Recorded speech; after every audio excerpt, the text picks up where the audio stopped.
देखिए, बहुत खुशी की बात है ये औरंगाबाद के खास तौर से नौजवान जो अपना वक्त मोबाइल के ऊपर और चौराहे के ऊपर बैठ के गुजारा करते थे। तो हमारी बड़ी सालों की ये ख्वाहिश थी कि आम खास मैदान के ऊपर एक इंटरनेशनल लेवल का एक स्टेडियम बनना चाहिए। इसके लिए मैं अब्दुल सत्तार साहब जो मिनिस्टर है, हमारे पालक मंत्री है, उनका शुक्रिया अदा करता हूँ कि उन्होंने उसको सैंक्शन दिया है। और अब उम्मीद है कि जल्द से जल्द इसका डिटेल प्लान तैयार करके ये स्पोर्ट्स डिपार्टमेंट के पास जाएगा, जो उसका फॉर्मल अप्रूवल देंगे और उसके बाद फंड सैंक्शन होगा। तो अगर इलेक्शन से पहले अगर फंड सैंक्शन हो गया तो मैं समझता हूँ कि बहुत अच्छा हो जाएगा, कि कुछ काम की शुरुआत तो हो जाएगी।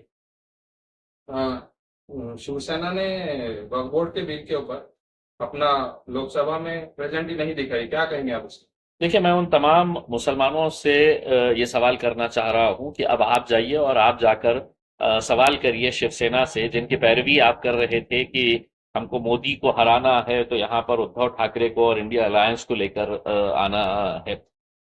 एक पैगाम जाता है कि मुसलमानों, जब तुम पर कोई आफत आएंगी, जब कोई परेशानी आएंगी, जब तुम्हारे लिए लड़ने की बात आएगी, तो हम भाग जाएंगे, हम खामोश बैठे रहेंगे। लड़ने के लिए हम छोड़ देंगे असदुद्दीन अवैसी साहब को, इम्तियाज जलील जाओ और तुम लड़ो करके। उसमें कल जो लोकसभा के अंदर जो बिल लाया गया है, उस वक्त हमारी उम्मीद थी कि कम से कम मुसलमानों का एहसान चुकाने के लिए वक्फ के बिल का विरोध करेंगे, भारतीय जनता पार्टी के मंशे को नाकामयाब करेंगे शिवसेना।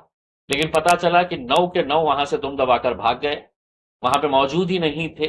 कम से कम कुछ नहीं तो कम से कम एक एमपी खड़े रहकर ये बोलता है कि हम इसकी मुखालिफत करते हैं करके। इसमें तो ये सवाल मुझसे करने से बेहतर ये है कि उद्धव ठाकरे साहब और खास तौर से वो तमाम मुसलमान जो गली मोहल्लों में घूम कर कहते थे कि नहीं, अपने को है तो सेक्युलरिज्म को जिंदा रखना है, तो इन्हें चुना कर लाना है। अब आपने चुनाए हैं, चुनकर लाए हैं उन्हें, जवाब भी उनसे ही तलब करिए। पूरे शहर में भावी मुख्यमंत्री बोल के आपके कुछ पोस्टर लगे, क्या कहेंगे आप इसको? देखिए, जब कोई कार्यकर्ता अपने नेता से मोहब्बत करता है तो वो उसे मुख्यमंत्री क्या प्रधानमंत्री भी बना सकता है।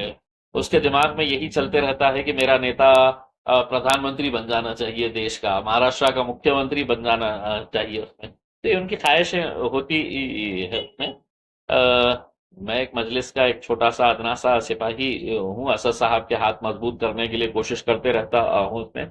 मुझे भी बड़ा ये लगा कि जब कुछ चाहने वालों ने है तो ऐसे होर्डिंग्स लगाए हैं कि भावी मुख्यमंत्री बोल के। लेकिन एक बात ये भी है उसमें, हाँ, कि आप सपने देखे तो बड़े सपने देखा करो उसमें।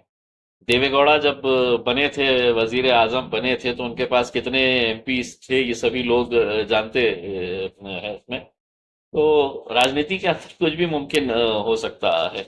तो हम तो अपने फिंगर्स क्रॉस रखेंगे उसके अंदर। हो सकता है अल्लाह ने चाहा तो वो दिन भी आ जाएगा कि हम भी मुख्यमंत्री बन सकते हैं। कार्यकर्ताओं को आपके थर्ड अलायंस की जो आप कोशिश कर रहे हैं, तो उससे लगता है कि आपको वो मुख्यमंत्री बनने की रेस में देख रहे देखिए, हैं? राजनीति के अंदर कुछ भी हो सकता है। 2 एमपी वाला भी है तो वजीर आजम बन चुका है, जिसके पास 2 एमपी है। तो राजनीति के अंदर कुछ भी पॉसिबल है। इलेक्शन के बाद अगर गठबंधन कुछ ऐसा बन जाता है तो कोई भी बन सकता है उसके उस रेस के अंदर। हम भी खड़े हो जाएंगे, तब भी बन सकते हैं फिर।